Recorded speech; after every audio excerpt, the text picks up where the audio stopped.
Survivor specialist Phil and Alexa are back, and we are making our predictions for episode 2 of Survivor 45 after probably one of the most controversial premieres in the history of the show. We are joined by the one and only Brice Izyah, who's going to come on here and spill nothing but truth about everything that went down in that first episode and what it means moving forward. Very excited to have you on, Brice, for the first time in 4 years. We discovered it's been since the War Dog days that we've had you on here. So welcome. Thank you. It's excited to be back. I listen to your hot takes. I argue with you in my head all the time, Phil. So it's excited to actually, get to argue with you live. I love it. You and Wendell, I feel like, are like sitting there like off just listening and being like, God, this guy's such a moron. But, but you keep listening. Matters, no, right? I love it. I love your takes. I love listening to you and Alexa. So I feel like an honor to be here. So thank you so much for having me. We're glad to have you here. Happy with to have you.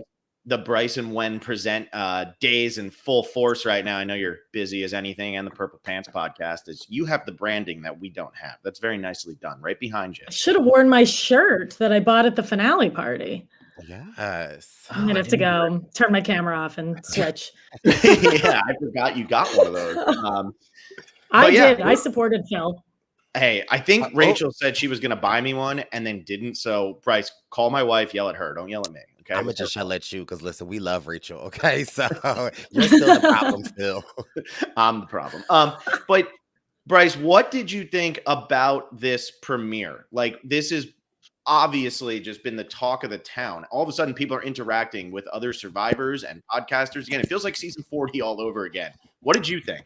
I thought it was amazing. Honestly, going into it, I was nervous about 90 minutes, right? Because I want more Survivor, but I just didn't want 90 minutes of the same thing that we have already gotten. So I was just nervous that like the 90 minutes was going to be like, but as I'm watching the episode and it got to the end, I'm feeling like, it ain't even been 30 minutes. So yeah. I thought the episode was great. I thought we got to see a lot of fun players. I thought we got to see like a full spectrum of a first episode. I know people weren't happy with the ending, but I mean, it's the first episode, right? Like somebody had to go home, whether they left or they got voted out. So I was very happy. We got to see a lot of fun characters. I feel like there were like subtle hints about how people will play. And for me, I got like very good vibes from a lot of people. There were some people I just didn't get enough of, which is good. And there were some people that stood out and spoke up. And although it's like I don't necessarily agree with how they play in the game, I want to see more. And I'm speaking about Emily, so I am excited that we didn't see that one coming. I just love the fact that we have people like Emily. Like I just at the marooning, I gagged, right? Like I was like, what the hell is she doing? But also at the same time, I'm like, don't stop, keep going.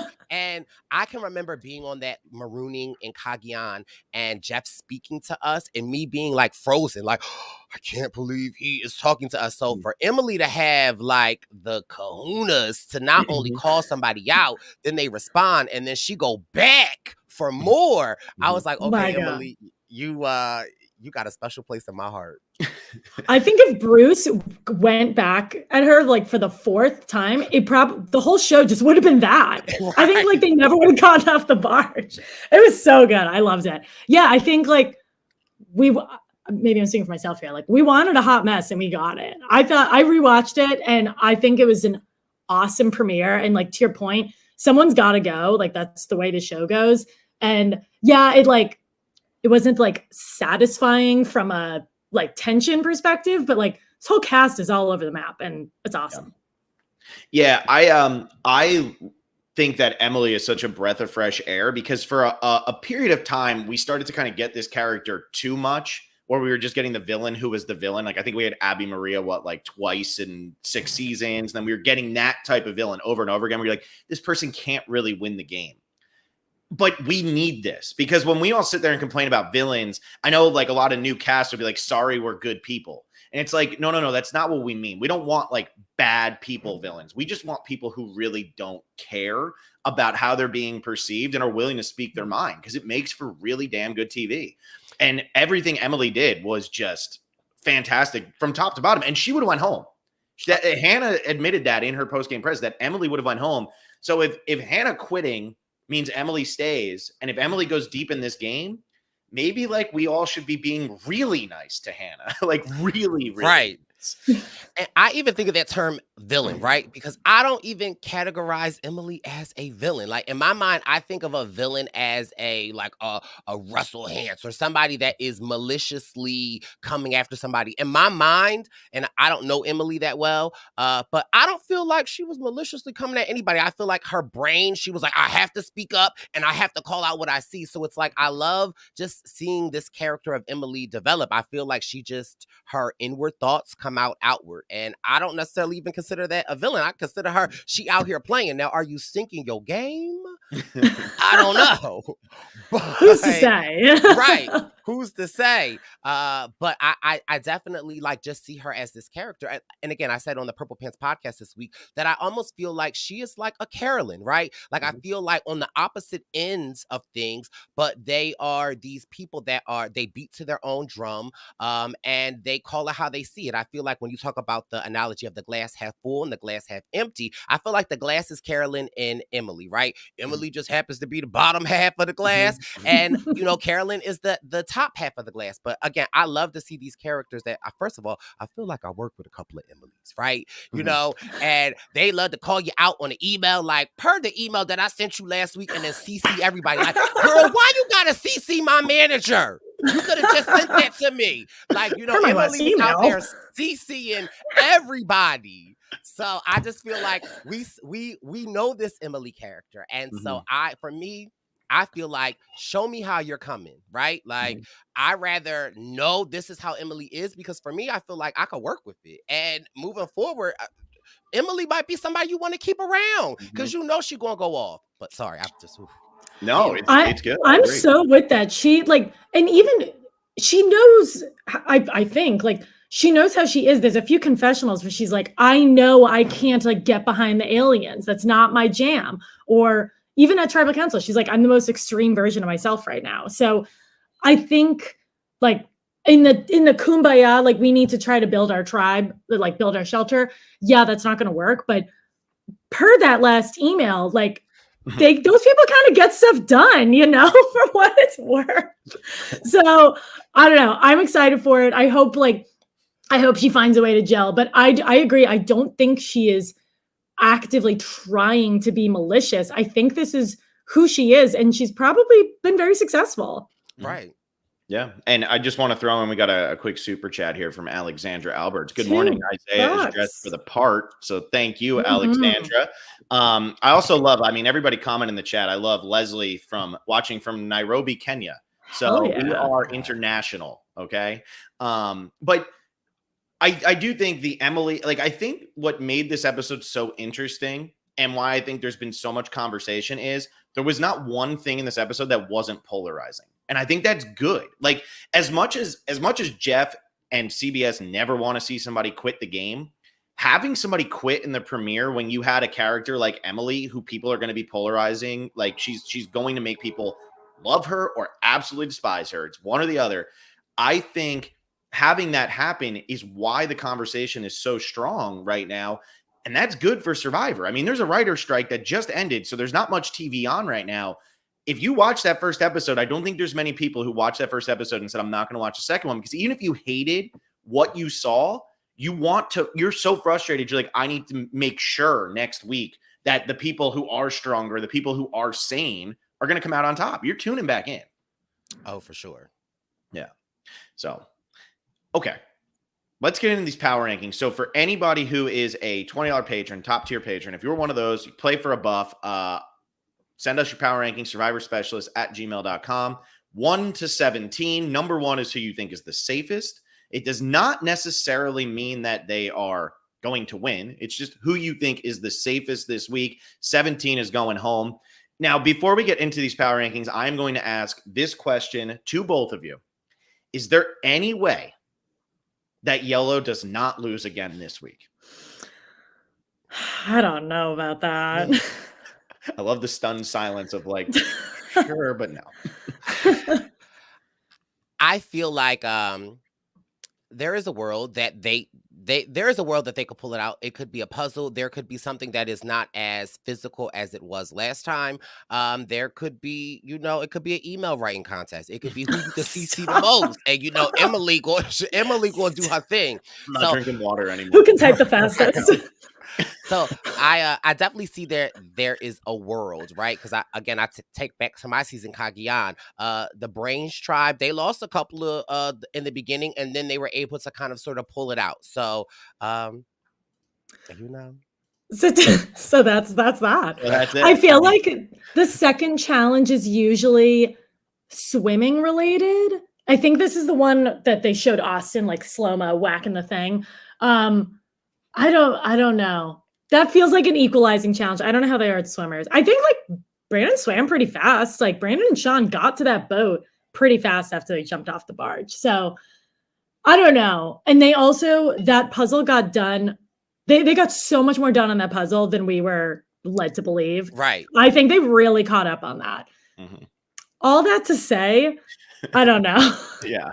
But Caleb and Izyah are a force. Like they're so good. Yes. In the sweat or Savior sweat challenge. Like they are a force. Like I could see Caleb carrying the tribe. He could carry me if he would like, but I'm just saying like I see them being able to pull it off. And like Emily is smart.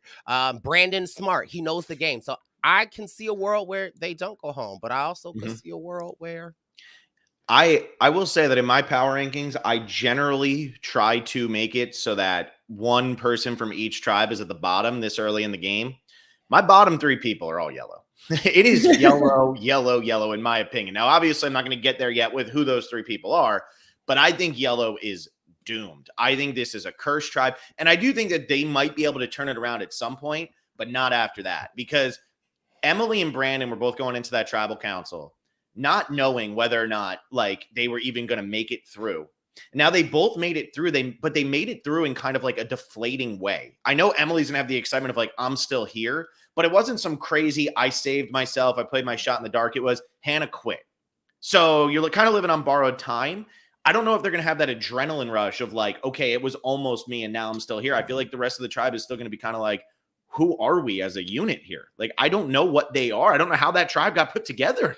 See, I also look at it like this, though, right? So say yellow does go to tribal next week. I feel like whoever is still left in that yellow, when we make a merge or we go to a tribe swap, they are going to ultimately be stronger, because although going to tribal council is not great, it prepares you in a way that when someone else has not gone, you have a little bit more ammunition in your tank. So it's like, I feel like although they might be doomed, I feel like it might be setting 2-3 people up for a very good run to the end, because tribal does a lot for you, right? Well, first of all, tribal will send your ass home the first time you go. Okay, that's their thing, right? You can tell Wendell's already texting you saying, Brice, what the hell are you talking about surviving tribal council for? Right.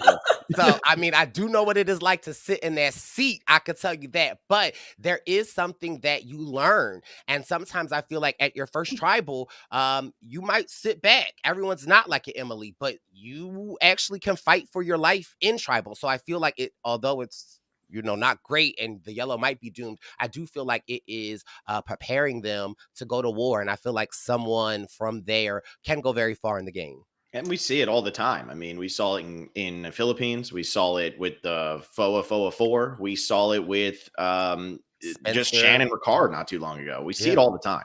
And your season. I mean, your season maybe has the most iconic bunch of those, because that was the ultimate loser tribe. And we have 3 people there who have finished at least 3rd place on Survivor. Like, that's pretty insane.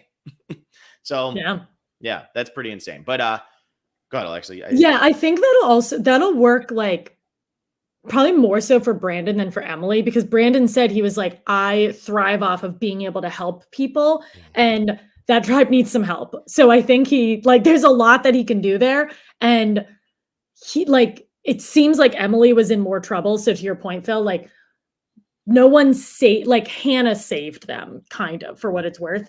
But Hannah and Brandon had like a good thing going. So maybe he can take that as like, she like sacrificed herself for me and use that to kind of like propel him forward.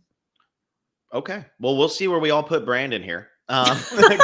I think despite all Nice. the niceties that we've done, I don't think any of us are going to have them near the top here. So we'll start off. We'll let the guests go first. Brice, who do you have in the number one spot? Who in no way could go home this week?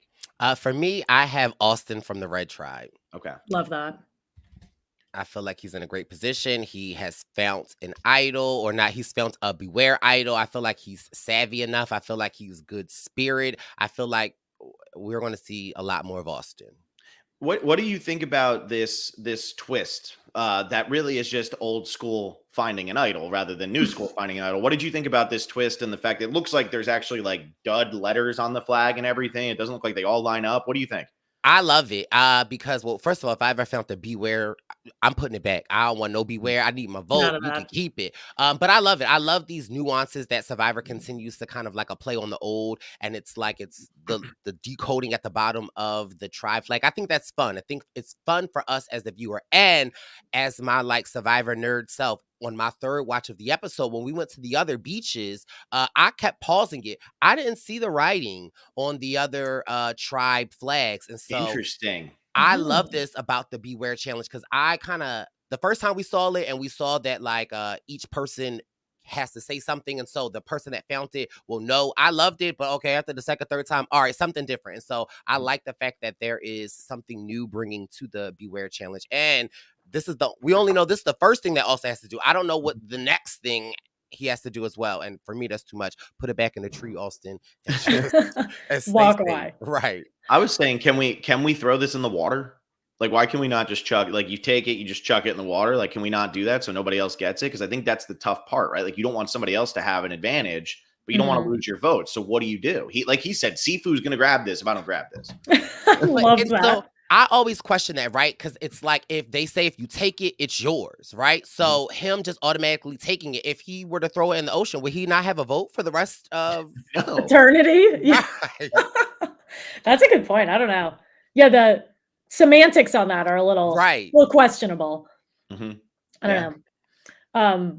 But if you threw it in the ocean, I bet Sifu would still find it. He's swimming around there trying to find that thing. He would pop up in the water like. Which makes me think of Tai Chi. Right. Yeah. Imagine me looking for an idol. Carl with the coconuts back in 37. That's what would be happening there with Sifu. He'd just be running around just tossing stuff aside. But all right. Well, I wanna do mine real quick because it's from the same tribe.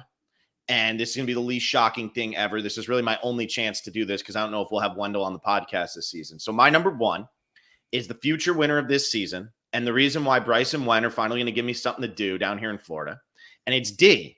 And if D wins, I need to make my pitch right now that Brice and Wendell need to come to Florida because they need to host a Brice and Wen Present where the winner of Survivor 45 lives.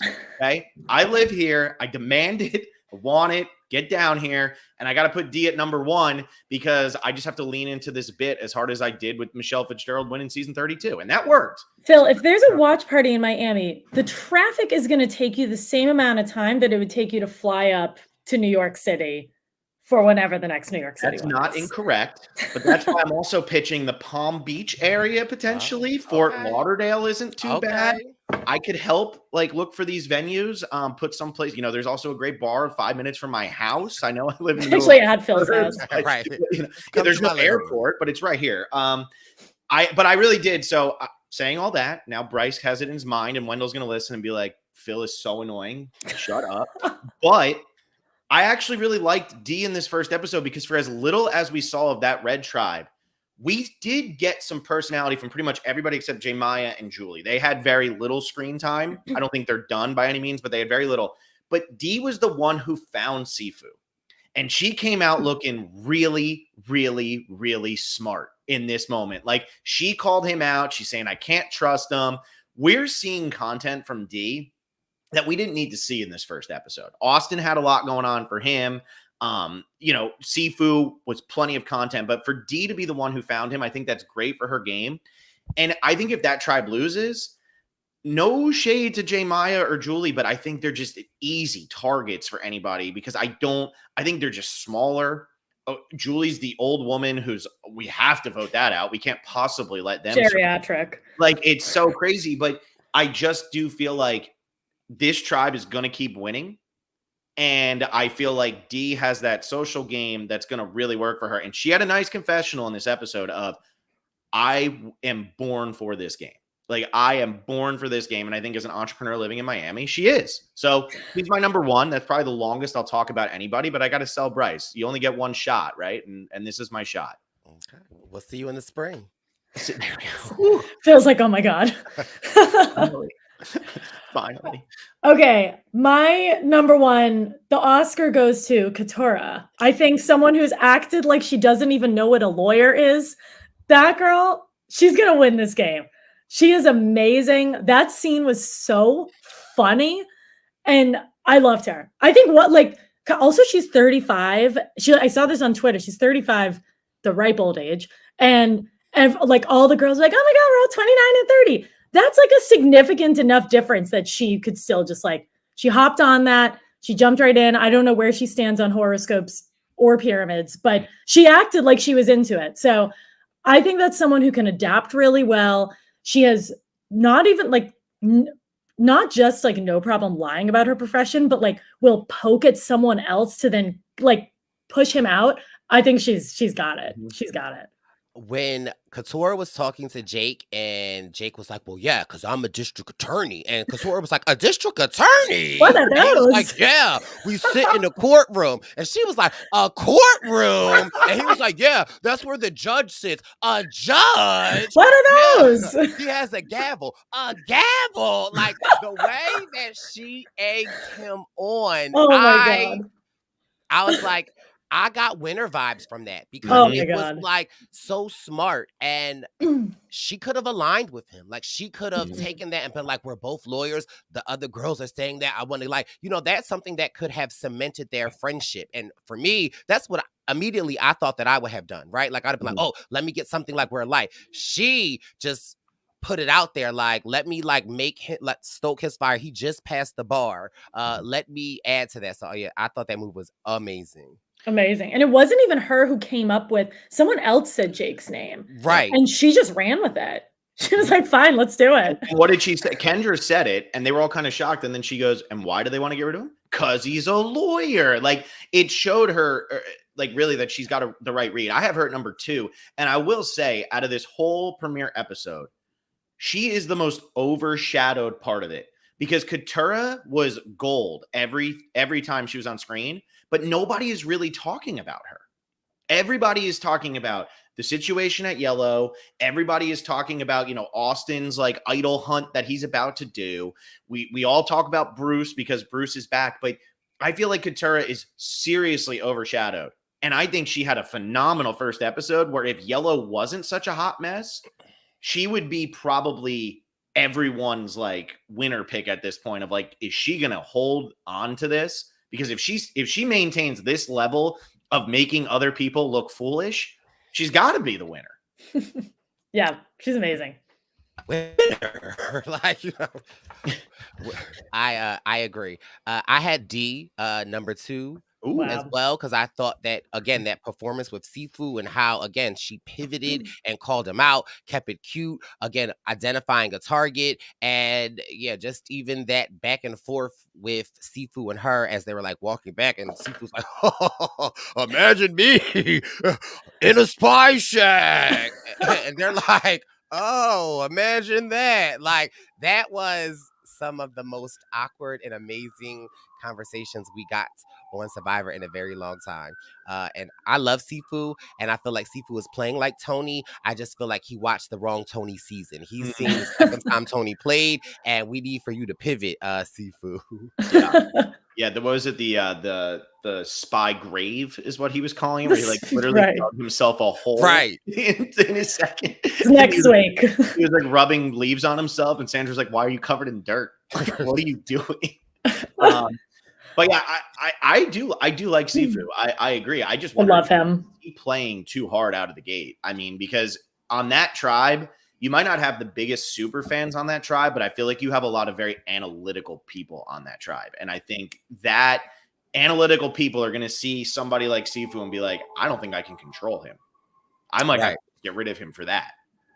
But he's so strong. Yeah. I think like that's going to be really helpful for them, especially with like I feel like it's going to be red versus blue a lot. I have Austin at number 2, so I think he's doing well. He's like Brice. I think you said he has like good energy. He's very positive.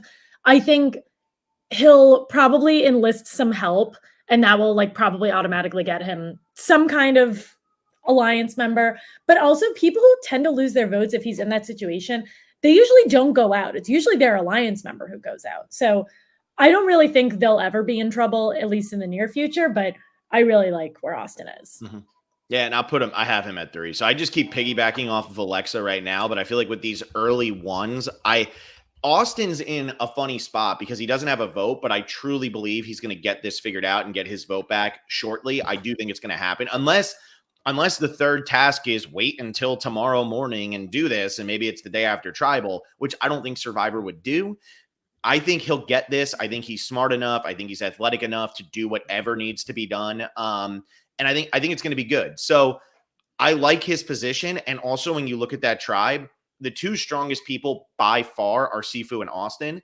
And if Sifu is freaking you out, you're going to vote him out before you're going to vote out Austin. Like there's no reason to vote Austin out. He is playing a very like normal game. And like Lindsay Carmine from last season tweeted, if everybody knows that everybody's looking for an idol. If they say they're not, they're lying to you. So I don't think people are really going to care that Austin's going off on his own for a little bit here and there. They're going to be more sketched out by the guy hiding in a bush.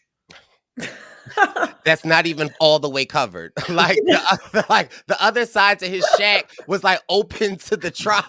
They walked by on the head with the log, but it was like they are going to come back this way. Like they are going to walk by you. So good. Crazy. Absolutely crazy. All right, Brice, who you got at 3?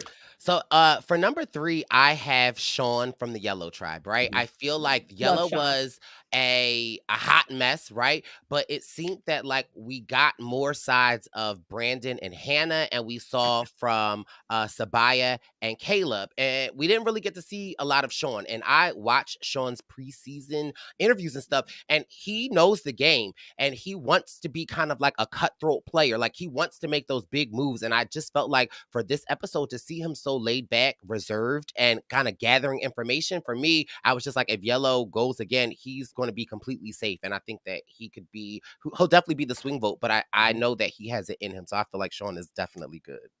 After watching that, I was like, Sean must be the best principal in the United States. Like this guy is like fantastic at his job. I think he's in a great spot. And like, to your point, all that was going on around him, and he was just like cool and calm, not like freaking out to us, but not to the tribe around him. And I think you hit it on the head, Brice. He is 100% the swing vote, because I could see, especially now with Hannah gone, Emily and Brandon team up. Emily wants to get rid of Sabiyah and Caleb for being normal people. God forbid. What's wrong with them? They work hard and they're like likable. Why would you want to keep that around, right? So I think she wants to get rid of them because she's seeing them pairing off, and that's threatening. So she'll team up with Brandon. Sean's name isn't going to come up, but Sean is now going to be the one who determines where this all goes. And I think he'll ultimately side with Sabiyah and Caleb. I do think that is where he will go, but be a little low on one of them this week, just in case Sean pulls a fast one on us and says, you know what? I want to weaken the tribe. I want to pull a Russell Hantz, and I feel like I have a better chance, because something that I think is in the back of every player's mind these days, with the small tribes, if there's no swap and you guys keep losing, if you pick what is perceived as the stronger side, but they're a tight pair, you're screwed. We saw it with Jeannie. We've seen it over and over and over again. Jeannie's just the one who always comes to mind because of Ricard and Chan. He's got to be seeing Caleb and Sabiyah are tight. Emily and Brandon might just be because like they're just there. So but we keep saying Caleb and Sabiyah are tight, but we haven't really seen them talk strategically as much as we have seen like Brandon and Hannah. And so it's like, I just think that they went on Sweat and Savvy. They're cool, they're laid back, but like I keep reading that online, and it's just like, do we know that for a fact? Like we see them at camp, and I feel like that could really be the editors like trying to trick us. Like I could see it being like Sabiyah, Brandon, and Sean. Like I don't necessarily see, I mean, it looks that way, but I always don't trust the edit because they just try to trick us. I agree. I don't think they had any like strategic content like showed. I think they're like trauma bound from being like in the Sweat and Savvy together and just from like what was going on around them. But they seem like they're pals, which I think like can make you an alliance member. But yeah, I agree. I think because like Emily targeted them as a duo, that like created them as a duo. And for I better or mean, for worse. had the conversation in Survivor historically when there are two people of color on a tribe, they automatically assume that. So like, Totally. that is also that adds to it. A lot of people want to shy away from that conversation, but I feel like It's we can have it, valid. right? Yeah. So it's I think that also kind of lends to their duo. And for me, it's like I know they're very smart people, right? And so it's like, and I know they know that going in. So I would think that it will behoove them to work outside of that. And so that's why I keep saying like I don't necessarily know if they're a pair. And Right. We're I making them a pair just to make them a pair. Right. And I think it's because Emily told us, and Emily was so blunt that whole episode that we pretty much just assume like whatever Emily says must be fact. Right. It must be true because she's just so blunt. So that's where I think nobody really questioned it when she's saying it, but it did feel like it was out of left field. It was like, why, why are you saying this about them? Because they're paired off. But like, she actually said that before they, like when they were like got to the beach. It happened twice. Right. And I even think that for me, what I thought was interesting, even about that exchange, is that she kind of like calls them out as being a pair, but then goes to the obvious pair of Brandon and Hannah. At, like, you know what I mean? So it's just like, well, girl, you go into an obvious pair saying another pair. I just thought that was interesting. I also think that 100%. I think she saw Brandon and Hannah as people that she could control a little bit more. And I think that's why she probably wanted to work with them rather than Sabaya and Caleb, who seem, I mean, Sabaya for me was the surprise of the first episode. Awesome. I thought she was going to be good, but I didn't realize she was going to be like the star of the show. Oh, she's the star. And she's her awesome. temperament, right? Like, I feel like at Tribal, I was like, I need this in real life when I'm dealing with Window. Like, I felt like the way that she was able to kind of like get her point out, but not say too much, but also say enough. Like, I was like, wow. And again, for me, I just always go like, could you imagine Sabaya sitting at the end talking to the jury? I was like, well, damn, Sabaya. Like, I see you, sis. She can use so little words, and yet I could feel like exactly what she was saying. She was fantastic. And talk about patience, like what we were saying with Sean. She's got that. Yeah. I want to put Sabaya higher, but I don't trust that tribe, so I can't bring myself to do it. But she was the star. She was the most confessionals, and everything was just normal. Now, before Alexa, I know we got to get you your number 3 in here because we're already 35 minutes into the podcast. We're trying to do like an hour 15, but I have to ask this question because it is important. Who built the pyramids, Brice? Sabaya knows. How often do you think about the Roman Empire? Right. Love it. That's going to be on season 47. You can ask all the guys. I love it. I mean, I just can't believe that was like a serious thing that we're watching people bond and then also like dislike each other over. Like that was incredible. I loved it. Amazing. Not to derail this, but do people actually think about the Roman Empire? I asked my brother and he then responded with, why is every girl asking me that? It's a meme at this point, right? I feel like I'm on TikTok enough that it's in my brain. But I mean, I just think of colonization and how it affects the world. And so I think about that all the time. That's what I have to say. Yeah. Give it that. All right. Well, we don't have an answer to the alien saga that is just affecting Emily in a way that she could not turn it off for that, and that was gold. I love that. But Sabaya sent that email. Emily did not respond. That was a waste of her time. Spam done. Get out. All right, Alexa, who is your number 3? My turn. I have I'll put Kelly at number 3. I think like all 3 of those girls on the Blue Tribe are totally fine. I like what she said about Kendra. She was like, I'm not a horoscope person, but I like her vibe and I will like do it for her. And I think that's a very good sign of like flexible alliance member. I think she's somebody who could probably get along with anyone. I think she had fantastic challenge performances, and I just do not think they're going to tribal council. Yeah. Good take. Agree with that. Brice, who you got at 4? 4, I have Katora. I just have her high on my list because I feel like, again, like we said before, she's doing really well. She's able to kind of pivot, put the target on someone else without them even knowing. And for me, that's a good strategy. She's poised and she's of the ripe age that most winners of Survivor win. It's that 33 through like 40 age. So I can't say enough good things about Katora. Love her. Yeah, huge on Katora. I at my number 4, I have Drew. Somebody Same. who I had like Drew. Yeah, I had the chance to take Drew in our fantasy game, and I elected not to, and I took Maya instead. And after episode 1, I'm like, I should have taken Drew. We got the Drew Basile, I guess it is. Yeah. Like we have like him, like the way they put that in so early in the episode tells me that this guy, there's got to be a reason for that. Like this guy needs to go kind of far in the game, because why else would we spend 2 minutes of the premiere doing that? It doesn't make any sense to me. So I feel like he has to go pretty deep, and I like him. I think he's useful to his tribe. I think he's going to be likable, and I think he's on probably the strongest tribe. After watching episode 1, I think it's probably the strongest tribe right there. Yeah, I drew there too. That was like the only thing we really got from him, but I take that as somebody who is like, we saw his reaction when Maya said she was a singer, and he was like all about that. And I'm like, that's kind of cool. Like that's like open-minded to me. So I like him. I think there's like not a lot to go off of, but he's also like 9 feet tall. And that's good in challenges. Right. It's honest. Yeah.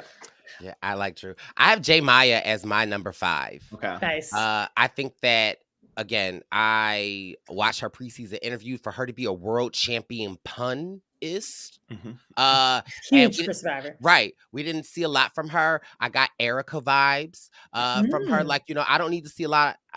Again, after like an Erica, after Allegabla one, I'm not fooled by the edit anymore, right? Like I look for these players that are a little bit more quieter and meek to start off with, because like we know that you don't need to have this big personality or this big edit to win.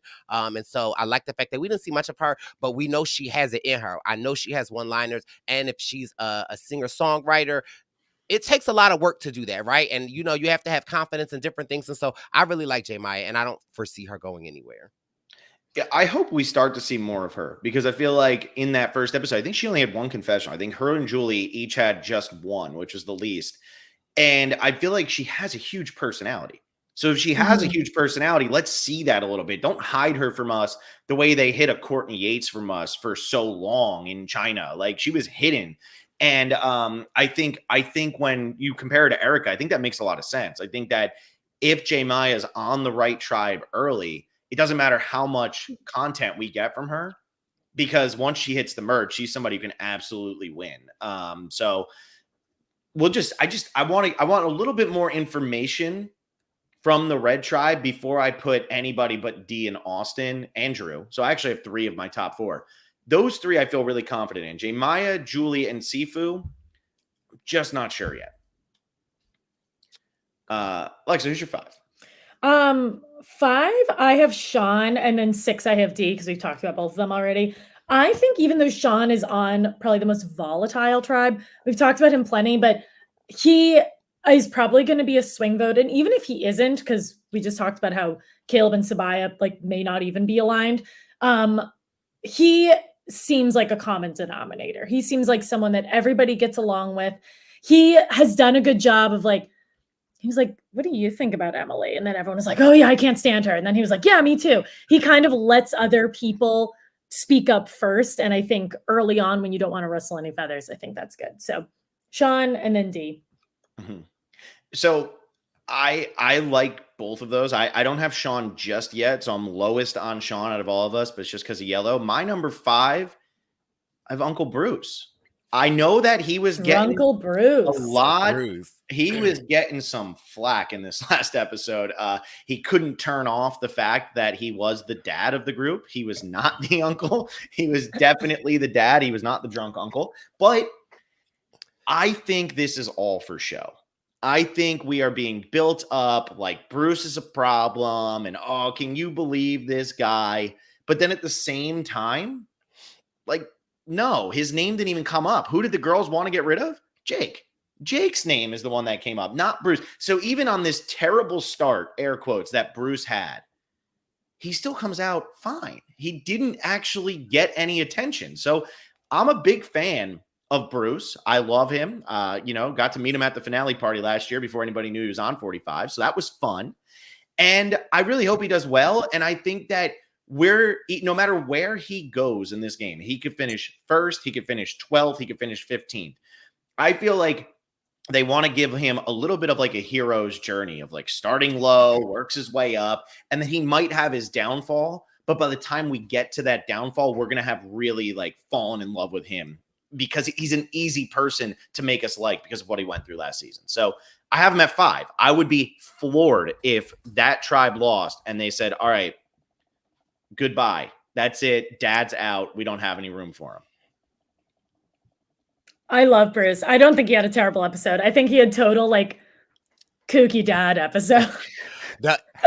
I agree. I loved Bruce. I love how Bruce was like, I'm not your dad. I'm the cool uncle. And then 2 seconds later, he like, is your homework done? Get the leaves outside right. So I love Bruce and I love seeing him. I have him a little lower on my list though. But for my 6 and 7, 6 I have Basil. I don't have Drew. I've got Basil because I take Basil. Okay. We what y'all said about him. And then for number 7, I mean maybe it's a hot take, but I have Caleb. I like it. I just think, although he is not on a great tribe right now, I really see like a window edit from him. He's like so charismatic. And I don't know if you guys seen any of his like preseason interview. He was so like good. ET Canada, like his one-liners, how fun, how personable he was. I was just like, if I ever saw a zaddy in my life before, it definitely would be Caleb. So, I definitely think he can pull this one out. No pun intended. Oh my I'm sure he will. We just got demonetized on YouTube. Thank you, Brice. No, I love it. I love everything about Caleb. I hope you're listening to this. So when I look at Caleb preseason, it was him, D, and Katura were the 3 I was looking at as like my winner picks. And Caleb, it's overcoming this tribe. I think if he can overcome this tribe, he is in really, really great shape. He is so likable. That one video, I guess it was the ET Canada you're talking about, but that video where he was pinpointing, like he was just describing each person, that killed me. I was one of the only preseason videos I watched. I was dying. Like, I love this guy. He is clearly the strongest member of his tribe. Nobody's even second place. That's how much stronger he is. I thought Sabaya was going to be really strong, but Mud is definitely not for her. She could not get through that at all. I kind of feel for him right now. He almost reminds me of Marquesas with Hunter, where it's like, who the hell am I on a tribe with right now? Like, if I was on any other tribe, I would be the favorite to win this damn thing, but I'm on this tribe.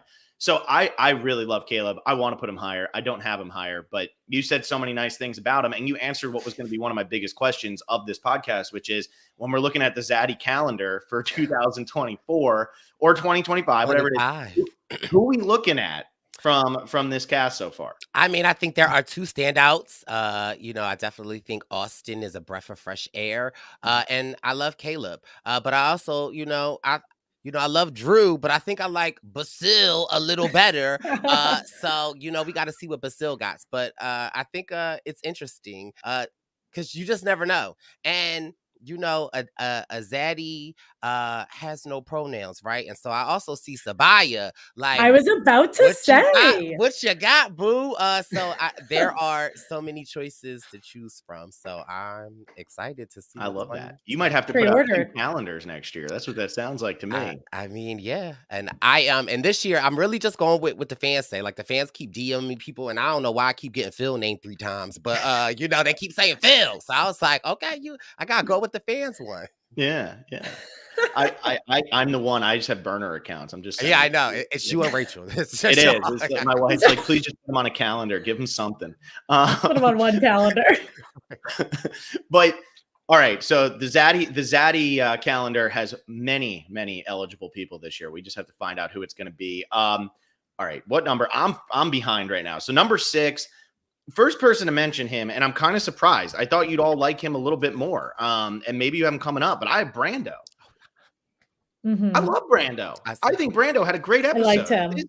This guy is great. Every time he was on screen. Now, like, my wife is like, she is tiny, so it's so funny to hear her say this, but every time that he was on screen, she'd be like, oh my God, he's so little. Like, I just want him to do well. And it was like, she was just like so into Brando. And I'm like, this is the mom pick for this season. He's a nice boy. Brando to do really well on this season. He's an underdog, but he's not coming across as an underdog. He's kind of coming across as a little bit of an alpha for what his archetype is. And I like that. I think he's got a lot of skill. I love that he had no idea how to do the savvy, even though that's why him and Jake were chosen. And I like that he admits that. And I also like that the girls aren't bringing up his name. He is the least threatening to them right now. They are worried about Bruce being a weird guy for some reason, and they're worried about Jake being a lawyer. They're not worried about Brando. I love him. I think he's great, and I'm really excited to see where he goes. A random thing, can I jump in? It always behooves me, like on Survivor, it's like they always pick the lawyer and like the cop or like the detective. They're like, oh, we got it. I'm like, y'all crazy. Y'all need to get rid of the bartender, right? Like the bartender, in my opinion, is like the epitome of what a Survivor winner is. You have to manage chaos. You also have to be nice to get tips. You got to kick drunk people out. You have like, I don't know. I just always feel like, why y'all always go after it's the bartenders. It's I think it's become like the Parvati thing where like, we don't want a lawyer just because they're a lawyer. And like, yes, lawyers can, like, they can speak very well. And I think people are thinking like 50 steps ahead. But to your point, a bartender can talk to literally anybody. Someone has to sit down and they have to make conversation with them. I think that's just as impressive as a lawyer in this sense. I think it's really odd that, and maybe it's like the money thing. I know that's something that comes up, but I feel like they don't talk about that much anymore. Money though, like that's true. Like, yeah, he's a baby lawyer. A baby lawyer like, for babies. For babies, Johnson and Johnson, Huggies. Yeah, like, but for me, it's like my biggest people that have to go on Survivor are like professional athletes or like a well-known actor. Like, y'all have money, like, but I always get confused by like the whole lawyer thing and like the cop thing. Well, maybe I can understand the cop, but like, I just like, sometimes the lawyer perplexes me a little bit. But I first of all, I feel like our lists are so similar. It's crazy. I think for my what did I say? Oh, so my 8 and 9 are, and they're kind of like interchangeable, but they're Brando and Sabaya. Like, I think that Brando, like, he proved himself really well at the sweat challenge, although he did not figure out the puzzle. I think that he was like very like antiquated with Jake is the buff guy, and I think that Jake is going to be carrying more because I'm supposed to be the smart guy. Like, I thought that was good, and that carried 1 to his 7. Like, conserve your energy. And again, I have Sabaya high, although she's on the yellow tribe. I think her performance at the tribal council for me is like, I feel like she could talk me out of my pants. So I think that she will be able to get out of the things that she needs to get out of. So I have her really high. Step aside, Caleb. You kill me, man. I love having you on. You just say, like, everything makes so much sense, and I'm still just like, how is he coming up with this on the spot here? My God, Brice. Feels short-circuiting. I am. I don't know how to react. I'm not used. I'm like, wow, it's just gold. Just like your microphone little head there. So it's like, it's just gold from Brice. But I have Sean finally at 7. You all talked about him a bunch. I think he's in a good spot. I think he's the only one on that tribe who actually is in a good spot. Really liking where he is. And I'm gonna go and I'm gonna finally put Caleb here at number 8. So finally putting somebody from yellow up there other than Sean. Like, so Sean, Caleb, those are the 2 I think are fine. I think Sabaya might be in a little bit of trouble just because I don't know. I don't know why she's targeted, but I think that they would probably keep Caleb over Sabiyah at this point from a strength perspective because they are the hot mess tribe. But yeah, that's my 7 and 8. Sean, Lynn, Caleb. Alexa, who's yours? Yeah, I have Sabiyah at 7 and then Brando at 8. So all kind of the same. I think, like, yes, Sabiyah struggled with Mud, but Mud feels like a great equalizer kind of thing. I think she held her own, like carrying the 40-pound logs with Caleb. I'm honestly just like putting her higher than him just to be a little contrarian. But I think even though she spoke up a little bit more than Caleb, but I think that's how she is. I think like she was attacked and she was defending herself. So I think she also did a very good job of it, as we talked about. I think we saw her and Sean vibing. We saw her and Caleb vibing. I think Emily is probably the only person that she wouldn't work with, but there's still plenty of other people on the tribe. So I think she's fine. And another random point, I know like we can't be too long, but even how Sabiyah talked to Emily at the tribal, I felt like it wasn't, there's a world where Sabiyah could maybe pull Emily to the side and they'd be able to kind of like, I just felt like the way that she could have went and she didn't, I felt like she left the door open to still work with Emily, because although Emily might be a mess, I would want to keep her around, like continue that target. So, and then for because I think I did my 8 and 9, my 10 and 11 are Julie. I love Julie. I think that she's safe, but I just have her a little lower because I get sometimes like I get little Lindsay vibes, like, you know, with her like being not wanting to talk about being a lawyer, because I just don't agree with that. I feel like you can, although on her particular tribe it was right. And then I have Brice. I feel like I love me some Brucey. I'm so happy that he's back.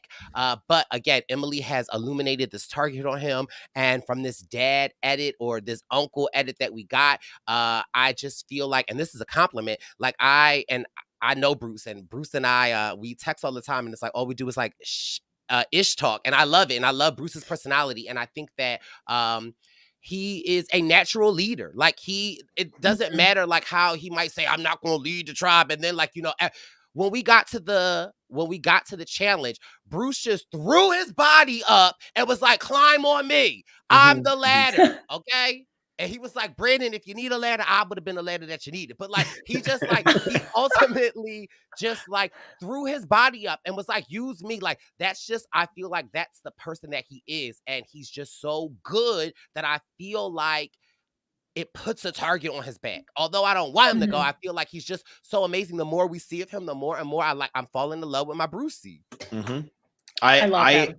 I think he's one of like the more normal casting choices they've had, because he is so much like the just older air quotes guy. That's all he is. He's the dad. He's like, you know, he keeps saying he's the uncle, but he doesn't have that like crazy thing to him where you're like, oh, that's why he got cast. He kind of is just, he feels like a normal guy. And I had said to Alexa on the recap episode, he was in a bad spot because the other two guys on his tribe weren't there. Katurah might be 34, 35, but she's lying about it, saying she's in her 20s. And in this position, it's the three women in their late 20s, early 30s, and then Bruce, who's the older guy. From a society perspective, like, Bruce is going to take over that leadership role almost naturally, whether for better or worse. And I think for him, he really doesn't know how to, like, he couldn't turn that off. So it made it look like it was worse for him than it really was. But that situation, I don't see many people acting differently than Bruce. And I don't see many people reacting differently than Kendra, Kelly, and Katurah did. Yeah. He's kind of damned if he does, damned if he do, right? Because they like, he did not take that leadership role and was like, all right, although I want to, let me kind of sit back and let the ladies do it. They could have flipped on him like, Bruce isn't doing anything around camp. Who does he think he is? He's the celebrity. So it's like, the way that you just put it, like, Phil, you're right. Like, he's damned if he does, damned if he don't. And I feel like I want somewhere to sleep tonight. So let's get these chores done, get your homework done, and turn the lights out at 9 because you got school in the morning. Let's go.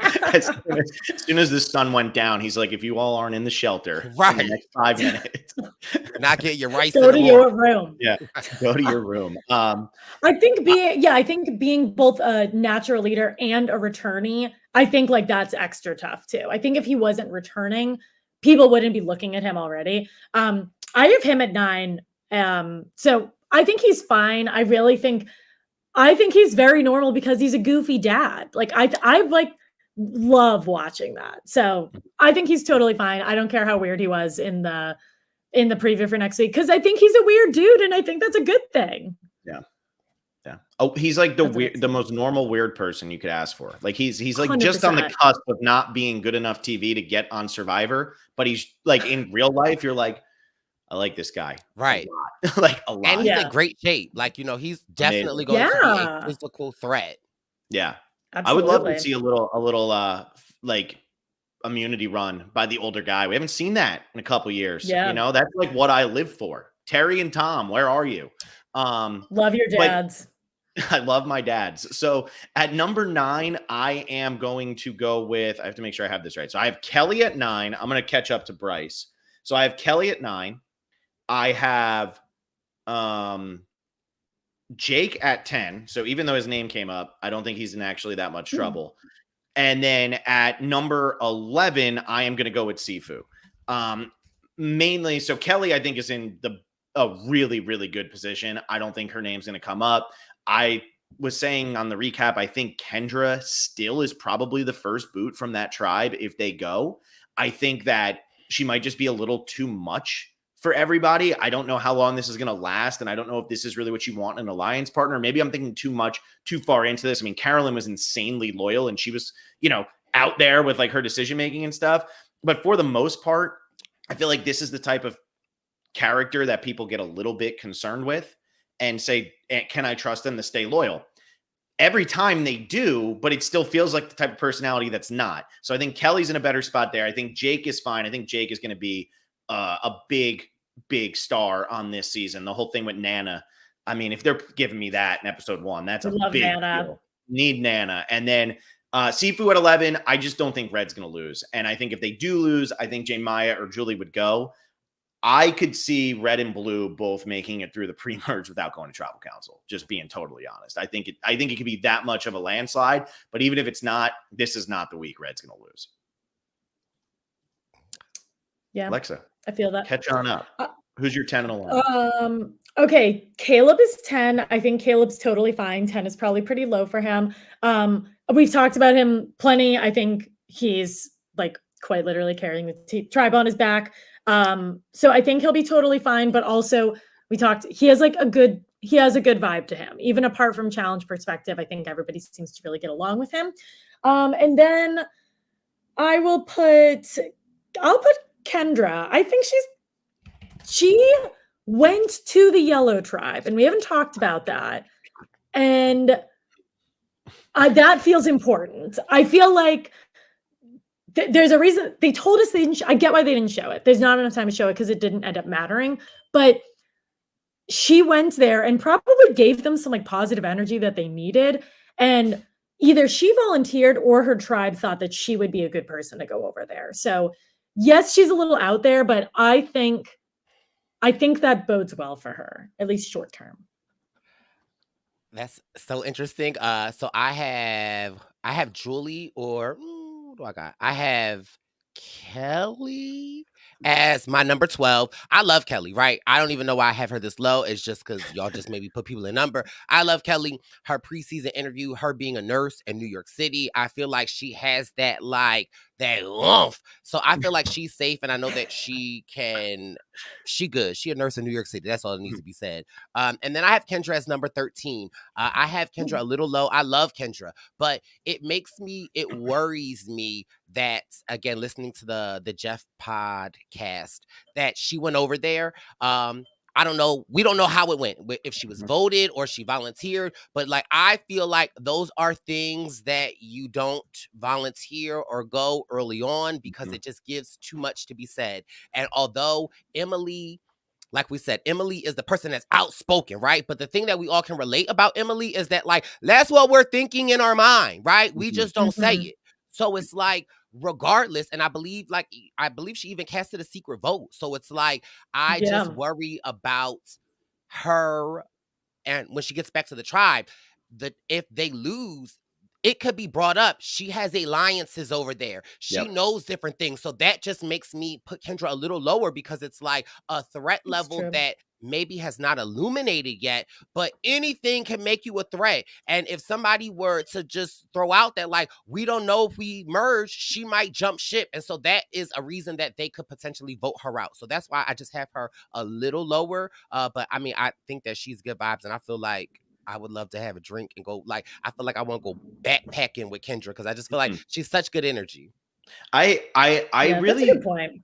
I love like all that. And I'm very curious because we didn't see her go. We didn't see the decision, anything like that.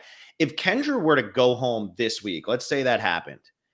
If Kendra were to go home this week, would we be confused by it because they didn't show us this in this last episode? Like, do you think it has a bigger impact than what we're actually being led to believe?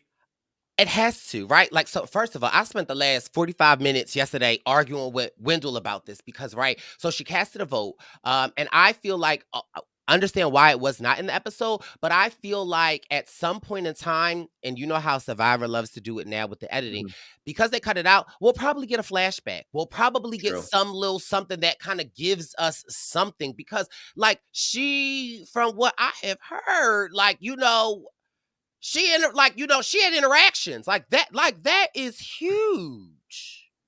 Yeah. Give us 180 minutes. Survivor, stop playing. We're in uncharted territory. Right. We are in uncharted territory because it's a 90-minute episode. We don't know what they're going to do to fill that extra half hour. So this could very well be the type of stuff they decide where it wasn't relevant to episode 1, but now it's becoming relevant. So let's show you it in the past and let you know it's a flashback, not the what do they call it? The Frankenstein confessional from Edge of Extinction, where it was clearly Kelly Wentworth like 15 days before it was said. But like, it's like we might start to see important stuff told to us when it becomes important rather than, you know, each episode, because they have more time to kind of mess around with the storytelling. And the one thing that Survivor has been consistently good at, with the exception of maybe one season, is the storytelling. The storytelling has always been incredible. And so I think that they know how they want to handle all this. And Jeff telling us, they're not trying to keep it hidden. This isn't the Omer idol nullifier where we all weren't supposed to know it existed. They're willing to let everybody know. And do you think, Brice, that this is going to be something they're going to do every tribal council? Are we going to see somebody from the winning team go to the losing team? It's hard to say, like, we don't know, right? And so, but I would think that they wouldn't just do it once. And to your point, right? So I've always been I've hate, especially, I don't know if it was last season or when we don't see somebody find an idol until they get ready to pull it up at tribal, right? Like, I hate those reveals of information. However, a reveal of information like this, like maybe next week or potentially when it becomes important, as a viewer, I love stuff like that because I don't feel like it's like, oh, you got to make good editing. So I hope that it does reveal itself. And I think that it will. I think that they just wouldn't send one person. So I feel like we potentially could see someone next week send at another tribal, and it could give us more context as to what Kendra potentially got to do over there. And if they're casting a vote, could that really impact this game? I don't think it will matter with the yellow tribe maybe, but if we get a 3-3 split somewhere, all of a sudden this person is casting the deciding vote, which is absolutely insane to me. I don't like that at all. Yeah. And I think about the ramifications long term. Say, like, she's sitting in on our tribal council, and, you know, Alexa, we vote and Phil. And it's, you know, it's the 2 votes Phil. And then all of a sudden, 1 vote come Alexa. When we get to the merge, girl, you got some, like, it could potentially be so damaging or helpful. So I like the mess. I'm kind of sort of here for the mess. Yeah. Wendell comes in out of nowhere and votes. Right. Yeah. Because Wendell's got my back. That's all I've always known that. I've always known I'm Wendell's favorite. Always. Anyway, at 12 and 13, I go J Maya, then Julie. So I'll get those 2 out. And then I have Kendra at 14. So I don't really have much to say about J Maya or Julie. I just think, you know, no reason to really put them too high based on what we saw. Kendra, I already kind of said why I have her low. But I want to get to my bottom 3 here because those are the 3 from yellow. So I am putting 3 people from yellow as my bottom 3 spots because I think they're in trouble. I think they're in a lot of trouble. I'll catch up. So I have Jake at 12. I don't think Jake is going home. I think he also has like a very good vibe about him. And I think, like, especially if he is like a cute new lawyer, then that I would find to be a little less threatening as someone who knows nothing about lawyers. Like, he doesn't have a lawyer energy to him. He's got like Boston dude who lives with his grandma in the attic, not in the basement, which I have found out is a very important distinction. So I love Jake. I think he's totally fun. And then I have J Maya at 13. I think she's fine. I think I'd like fine in the sense of going home. We just didn't get much from her, and that's not her fault. So either one of you want to go for either one of your 14s? So my 14, although he is from my home team and I'm rooting for him, I have Brandon just because from the performance, not from his physical performance. It's almost like that self-fulfilling prophecy. Like, I need Brandon to like snap out of it, right? Like, you're here, you're a Survivor fan, you have what it takes. But you having those outward conversations with other people of your tribe that, like, I mean, he told Caleb and Sabaya he's playing the shot in the dark. Like, they are your allies. Like, they, like, you know, that makes them feel like they can't trust in you to trust yourself. So I just have Brandon a little lower, only because if Yellow is the disaster that we're saying it is, I could see a world where they're like, it's just kind of easier to get Brandon out. Now, I don't want him to go, and I'm rooting for him, and I'm hoping we see an Adam Klein edit, or no, a Nick Wilson edit in Brandon, where it's like, it's a rocky start. A rocky start, but you kind of like shoot to the stars. But I definitely could see Brandon having a target on his back if the trajectory is Yellow isn't really yellowing. And I think with Brandon, he almost had to go through the experience of, oh my God, this is a physical game. This isn't just a social and strategic game, which I think a lot of super fans who are a little bit younger and maybe were like really, really young when the show started don't realize how much of a physical game it is. And I think now that he's got that, he could turn it around, but he's got to turn it around fast, or I think he's doomed. Also, though, you know who else wanted to play their shot in the dark at the first tribal council and ultimately didn't do it? The Alligator. The Alligator. And who won that season? The Alligator. So I'm just saying, Brandon, he might just be learning from the greats. You know, that's all it is. I also think we need to shout the Alligator out for our Queen Emily. You know, in her press interview, she said after Gabler won, she, out of outrage, she immediately applied. And I thought Gabler's response to that was amazing. You're welcome, Survivor fans. Like, I hate sand.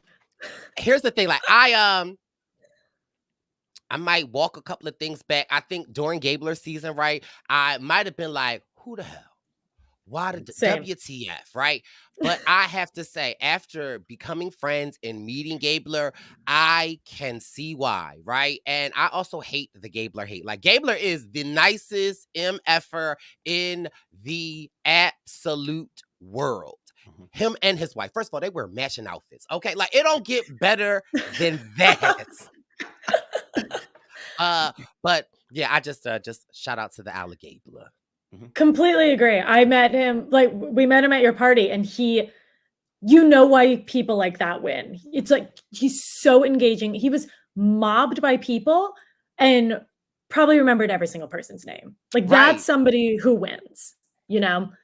Having full conversations with everybody too. Right. He wasn't given, and I'm not saying the Survivor players do this. This is just one of those things. Sometimes you get hit with so many people from so many different directions. Hi. You know, you do it. He would sit there and he'd talk to you, and it was like a line. It was like you were going to meet your favorite character at Disney World. It was like, am I going to get in before he has to go take a break? Because people just wanted to go talk to him, and he would give you the time. Right. And he cussed me clean out, right? In New York, or maybe a couple of months ago, he sent me a text, and he was just like, just so you know, Brice, the Alligator is available for the Zaddy calendar. I was like, Gabler, how do you even know about and how do you respond to that text message? I think you only respond with the happy cowboy emoji and then an alligator, and then just like back and forth. And then the red flag, just his red flag emojis on the Emily clip. The red flags. That red flag took me out, because I'm like, and not that Gabler is old or anything, but you know, it's like when your mom sends you a text and you just like, girl, do you even know what that means? Like, the fact that like that red flag was perfect, like it fit perfect. Okay, It sorry. was so good. He's But It's yeah, like a cowboy, alligator, American flag, red flag, just red like flag. all different combinations. So good. Anyways, thank him for Emily. yeah. Okay. Alexa, who's your 14? And then we'll do our last three I here. I have know no we're idea. tight I'm on okay. time. Sifu is my number 14. I think he is safe and I think he's like endearing odd. I don't think it's like antagonistic at all. I think it was like very weird to be hiding and like doing whatever he was doing. But it's like it's fine. Like weird Right. things are going to happen. He tried to bounce back. I don't think it worked, but I think he'll be fine. It also really helps that he is a like huge dude, and I really don't think he'll be in trouble. I don't know enough about the dynamics of that tribe, but just because of his start, I have him kind of low. He's fun though. No, If no, he no. goes home He's this so week, fun. I enjoyed it. He reminds me, he's like a more high energy version of Ryan from, I guess it was it 44? Ryan Madrano. 43? 43, 43. whatever. What season was he on? No, it was 43. Wow, I can't remember my seasons.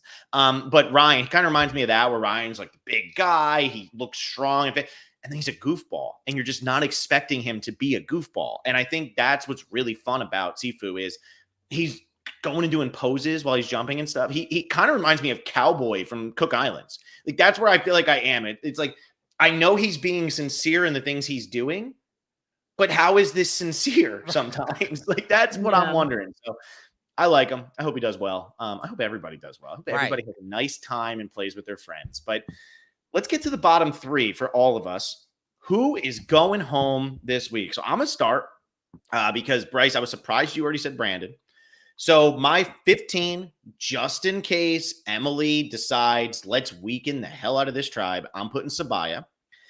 Just as I feel like that could be who she targets. We got a lot from Sabaya episode 1, but all of a sudden Emily decides, no, you are not taking over.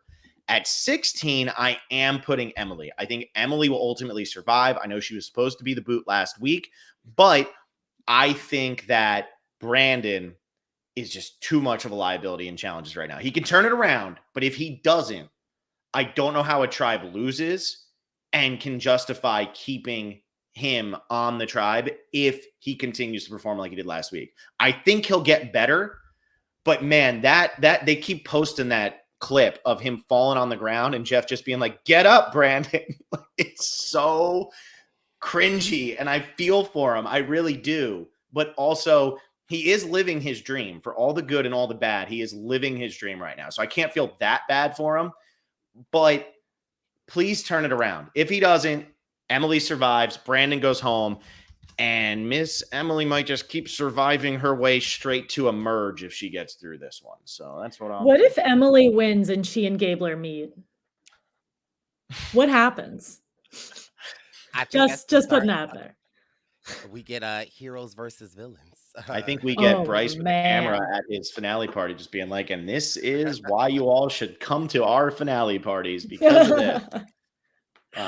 Okay, I have Julie at number 15. I think it is like probably extremely low for someone who seems lovely. I also a lawyer who's lying about being a lawyer. I think it's like crazy that there are 3 of them on the season and 2 of them are on the same tribe.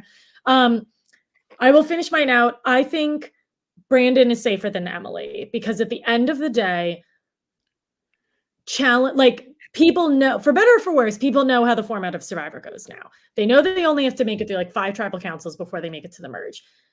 There might be a point where, or when you come back to camp after losing, do you want to talk to Brandon or do you want to talk to Emily? And I think you want to talk to Brandon. I think Brandon is someone who, even if his performance and challenges is subpar, he is someone that is going to turn around and say, hey, Sabaya, Emily just threw your name out. He was putting his shot in the dark out there. He was like clearly in a lot of physical pain and still was playing the game. And Emily is too. But at this point, when morale is already so low, you need to do whatever you need to do to have higher morale. And I think Brandon has a better chance of that than Emily. That is true. I don't disagree with any of that. Emily has the Chaos Cast thing, and I think about Brice's season, right? This is that situation. They turn around, they vote out David Sampson, and then they say, man, our tribe stinks. We should vote out the strongest guy on the tribe. And I'm not saying Brandon's the strongest, but I am saying that these types of tribes make chaotic decisions because they are chaotic. They can't turn it off. And I don't think Emily can turn it off. I think Emily in real life, she's a financial analyst. I'm sure she's running numbers. I'm sure she's very by the book. But right now, she is Chaos Cass. That's what she is, and that's how she's going to play. And I don't think she can turn it off. So, yeah, I know whether Emily goes this week or not, she's going to be very impactful on what is going on in this episode. Mm-hmm. She's going to be the reason she goes home, or she's going to be the reason somebody else goes home. Like Emily will be the reason. That's fair. I agree. So I wanted to spread it out for my final three, and I couldn't put my home team, my Philly boy, Brandon at it. So I put Jake at 15, only because with that, he's on the blue tribe. Which tribe is Blue Tribe. The blue tribe. And I just feel like that Girls Alliance that came together, it kind of reminded me of like Eric Reichenbach with when they got him to play the idol, or he gave the idol to Sari or somebody, and he ultimately got voted out. I could see a world where that would happen if Blue were to go. I have Sifu down just because I feel like I love Sifu, but I feel like if you don't turn it around, if you don't kind of like pull it in just a little bit, you're giving all your tribe the reason to kind of get rid of you. And we don't want you to go. And last but not least, I really feel like Emily has a huge target on her back, and she has a lot of making up or trying to schmooze to get it done. And I just worry that she just doesn't have it in her to schmooze. She's going to just tell us what she thinks and how she thinks. And I think that ultimately that could be harmful for her. But again, I don't want any of these people to go because we're just getting started, and I love them all. And Emily brings definitely a lot to the episode. 100%. Yeah, I'm the only one with faith in Emily to survive this week. Everybody else has her down there at number 17, but the confessional that is just ringing, I have had nightmares. I've woken up in cold sweats, is her confessional that was, if you're not going to win, you might as well be the first one out. Otherwise, it's just a waste of time. And I'm like, she wasn't the first one out. Is there a world where Emily is the winner of Survivor 45? I don't think we live in that world, but I wake up and I'm like, could be an alien world. Could be could be. I mean, gotta ask the questions. Gotta ask those questions. So that's what's ringing around in my head. But I do want to ask. I know we gotta get out of here, but I want to ask before I let you go, Brice. Winner pick for the season. You've watched these people for 60 minutes. What do you got? 90 minutes. 90. Yeah, but like really commercials are like a half hour. You know. Yeah, that's fair. I think I'm gonna go strong with my girl Katura. I'm gonna just go with the civil rights attorney. I think she had a strong performance, and I'm excited to see what she does. Mm-hmm. Love it. There you go. All right. Totally down. So Katura, the winner. Or gal. Maybe she'll learn what a lawyer is. Play this back. We'll make sure we have this as like your clip. You know, when you're prepping for your finale this year, we'll just be like, and Brice said it was Katura. Fingers crossed. But it was wonderful to have you on, Brice. My God, it was so much fun. I know. Sorry we didn't have you last year. You know why. It wasn't our fault. It wasn't from me, though. But no, yeah, maybe we have to do the annual thing. I love talking with you guys. I think you guys are truly amazing. I was truly shell-shocked when I met you two in New York. I really was like, I think I even texted Alexa, like, I know I only said 6 words to you, but my heart was racing so fast, and I was so nervous. But I like just meeting you guys in person was truly amazing. And I mean, you know, we said it in Brooklyn, but you know, season 46, Brice and Phil presents. Get your tickets, they coming soon, okay? So yeah, but thank you guys so much. It's been so I mean, I love talking Survivor, and with you two, it's amazing. Well, thank you, awesome Brice. To talk to we'll you. definitely have you on in a shorter turnaround than 4 years, whatever nonsense that was. I don't know what we were thinking. Alexa, tell everybody what they have to do to submit their power rankings and all that fun stuff if they're playing along. Don't DM me. Email survivorspecialist@gmail.com. I don't check Instagram very often. I don't check Twitter very often. Please just email us. Do exactly what we just did. Email us 1 through 17 and just put your name. I will check that you're $20 patron, so make sure that you're actually won. And that's it. Just do it before 7:59 p.m. Eastern time on Wednesday. And we'll be live at like 9:40 because we have to talk a little Phil and I always have to chit chat before an episode goes live. So Mhm. tune in at 9:40, a little bit past our bedtimes, but I would rather go to bed late and have an extra half hour Survivor. So Brice, Don't it was tell awesome to Bruce. chat with you. Don't tell Wait, Bruce. I Don't know. tell Well, Bruce. far enough away. Brice, it was awesome to have you on. I feel like I barely even got to, you were like, I barely got to talk to you at your party. So we'll just have to come to more. That's it. See y'all That's the later. Bye, everyone.